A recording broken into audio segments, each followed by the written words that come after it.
I'm Michael Doyle. I'm the Executive Director of the Virtual Edge Institute, and the Virtual Edge Institute is an organization that helps people who are trying to add virtual elements into their meetings, events, and learning programs.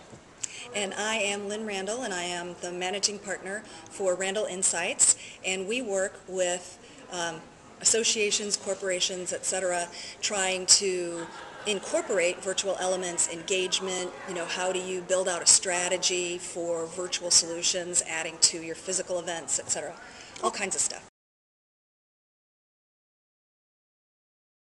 Well, I think we've kind of gotten past the point of the early adopters, and now we're just at the early adopters. I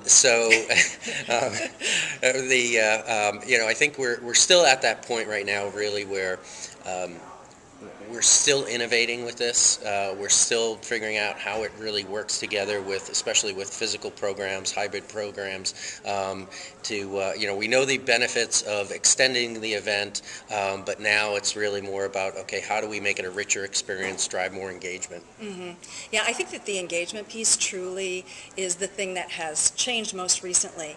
People do want to have a situation where people can join virtually if, for whatever reason, they can't be part of the physical event, but they want it to feel as much like they're there as possible.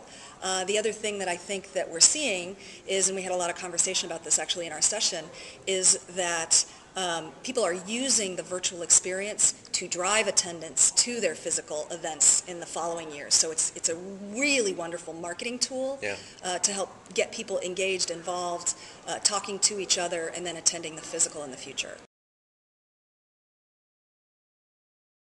Well, I think it's a number of different things.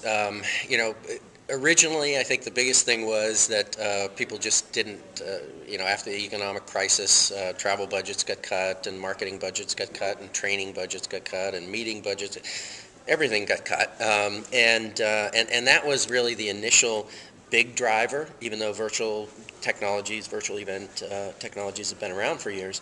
That was the real driver to adoption. And I think going through that process, even though the physical events and meetings and learning activities are coming back and rebounding as the economy improves, people have gotten an opportunity, a very large number of people have gotten the opportunity to be exposed to these kinds of solutions, and they're finding out that, they may not be as good as face-to-face, but boy, they can deliver a lot of benefit and a lot of value, and that's incremental value. If you're doing a physical event or a meeting and you can increase that audience by 20, 30, 50, 100% by adding these kinds of virtual elements, well, you're really driving a much higher value proposition for the event producers.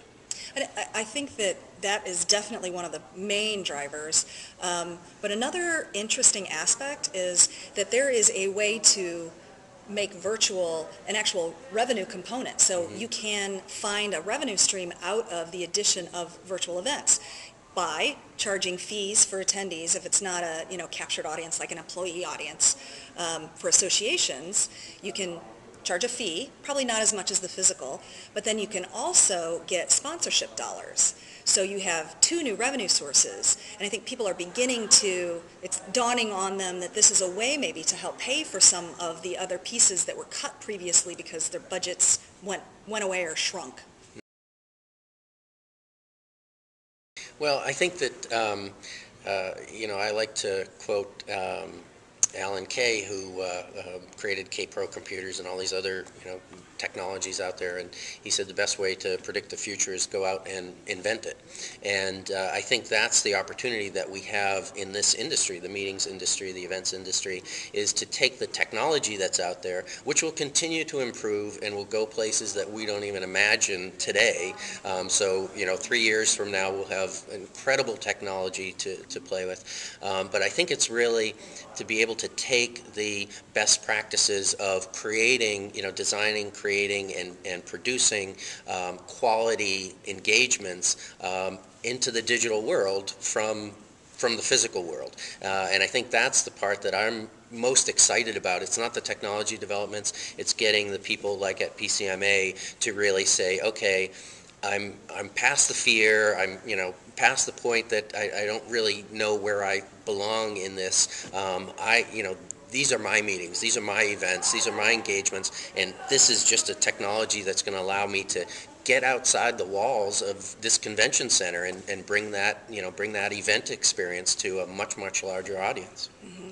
I also think that the future will be driven by expectations that are now part of the public domain. So, my daughter certainly expects to be able to text me and reach me no matter where I am. It doesn't matter to her. So I think the ubiquitous ability to find people that you want to talk to, find content that you want to get to, reach out to that and have it available to you when you're ready and want to access it, personalizes the event experience for people, and that's where we're going to head in the future. So it really is going to be driven by our needs as human beings to remain connected or find the expert, at the moment that you need the expert.